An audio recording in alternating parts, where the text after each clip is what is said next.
Hi, welcome to Fin Business. This is Manoj Agrawal. Today I have with me Gururaj Rao. He is the Chief Information Officer at Mahindra Mahindra Financial Services. Welcome Gururaj. Thank you, Manoj. Nice to be here. So Gururaj, today we are going to talk about industry issues. So with all the digital explosion that is happening, how has the partnership with traditional IT vendors changed? Is it still going smooth? Are there some potholes on the way? How is it evolving? Overall, the traditional vendors also can be categorized into various parts, the product providers as well as the services providers. Yes. The product providers have continued to provide their services. The products need to evolve based on generations, and depending upon where the products are, we decide whether to stay in the product or we replace some of the products, which we have done in some of the situations in our organization. And so the role of a product vendor still remains, but depends upon the readiness of the product for the new generation. Whereas the services providers, obviously they have to move on with the skills. The traditional skills are limited in applicability right now, whereas the newer skills with regard to the newer technologies and frameworks, there we see a lot of changes happening, and even the entry of startups for certain categories of skills and products.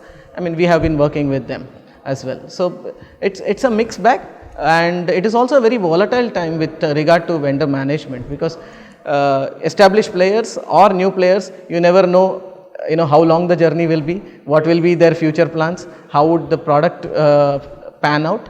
So it is a call to be taken, and the CIOs grapple with it every day. So is it become easier or more difficult to handle these vendor management issues? These are difficult times. There is no standard framework to keep handling, because except for the top 3-4 international giants, you can't say that the journey is going to be consistent. You're going to work with some of them may be around, some of them may be available for your services, your industry, your geography, some of them may not be available. So you have to mix and match, and so the decision making is a challenge. You have to make a call based on the risks involved, the criticality of the services, and go ahead with it. So you mentioned about service providers and the changing nature of skills.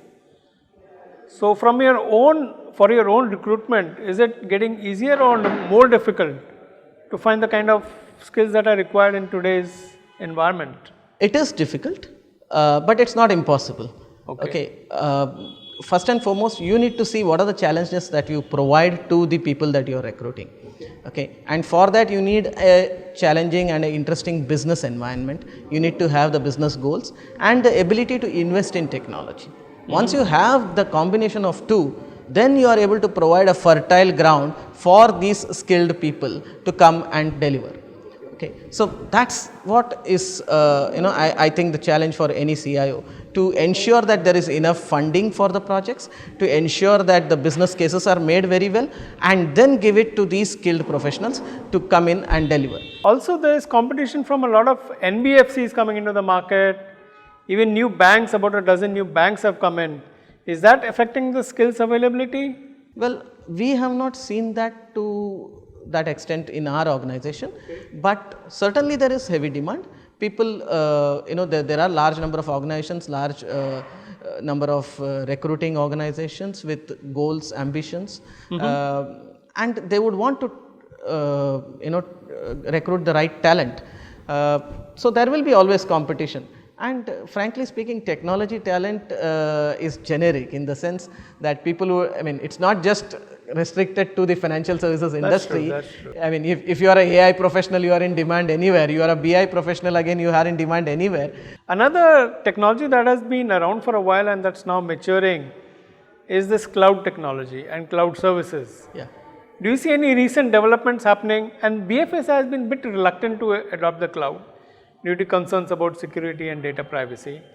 Do you see any recent developments that would make it more feasible for BFSI companies to go onto the cloud? See, cloud at various levels, whether it's a platform as a service, application, software application as a service, or the infrastructure as a service, of these categories, infrastructure as a service has been the easiest to deal with. Yes. Okay, as long as the infrastructure is within India and handled by processes which are done in India, it was easy to take a call whether you want to have the infrastructure in a cloud format, or you would want to do it within your own organization. Yes. When it comes to the software as a service, what happens is you have to judge what are the processes, what is the information exposure that you have, data privacy and all those things. So people have been a bit reluctant with regard to the calls, but we as an organization have taken a call that some of the core solutions, business solutions, would be on a cloud model managed by a service provider as per our standards. And we believe that it would add a lot of value in terms of speed, in terms of scalability and in terms of manageability. You would not want to do things which are very generic in nature, and there are specialized people available to do it. You will let them do it. And the security concerns are manageable today? Well, security concerns keep coming in. We have to manage them. Some of the security concerns are a challenge for cloud models, more specifically because things like, say, Spectre or the flaws which happen at the microprocessor design level.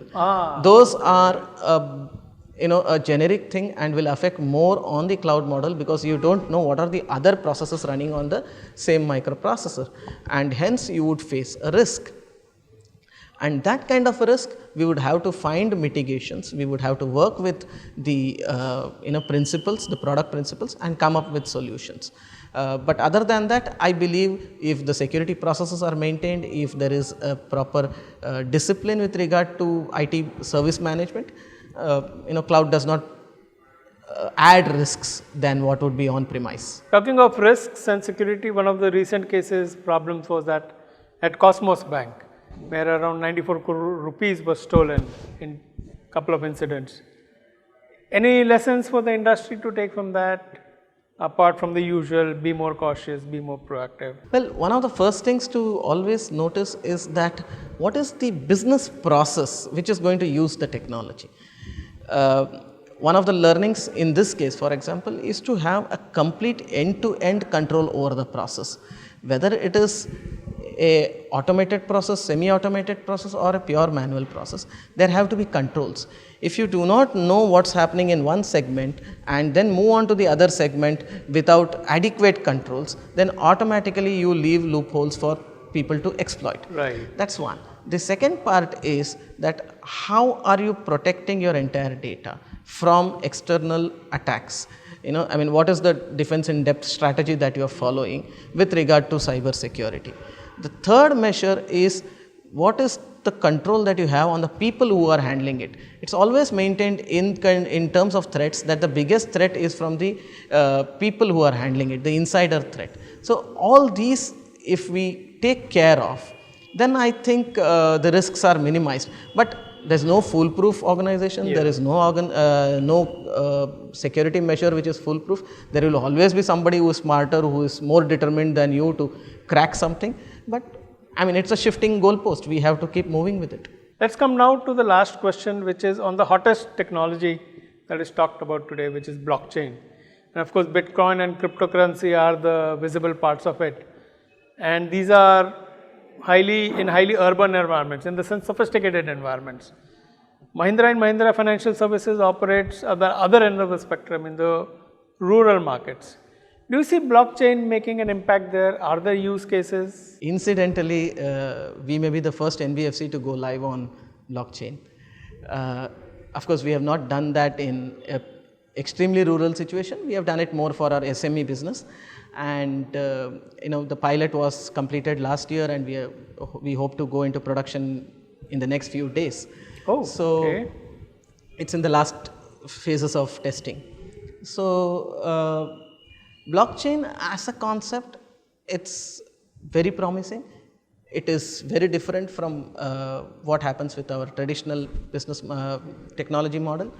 And hence it's necessary to look for the appropriate business case to use the solution. currently most of the solutions are, or the business cases are such that they can be handled with the traditional technology solutions as well. Right. Okay, I mean saying that, I'll create Chinese walls, I'll create, encrypted data, etc. They can all be handled in the traditional centralized database model. You don't need to have a distributed ledger there. So from that angle, it's necessary to focus on the use cases, on the business cases which are suitable for blockchain. Okay. And the way to look for is where currently technology does not exist, or where technology currently is a pain point, and then go and look for whether it would suit to use a blockchain based solution. So that's the way to approach it. And in rural business, there are many possibilities. And you see any government initiatives that would really help it? Because government initiatives like Jan Dhan and Aadhaar have made a difference. Do you think government should also get into or enable, facilitate blockchain enabled things? Government's initiatives on the digitization and e-governance are adequate triggers for using multiple technologies. I am not sure whether we need a specific initiative on blockchain, because every day we would come up with some new technology, and then asking the government to reassess its agenda would not be a fair point. But their overall agenda of e-governance and digitization, I think that's good enough for new technologies. Okay, that's a good insight. So things can happen without necessarily getting the government absolutely, I believe into the picture. Good, all the best. Thank for coming in. All the best for your blockchain initiative and other initiatives. Thank you. Thank you so much. This is Manoj Agrawal from Fin Business. Thank you.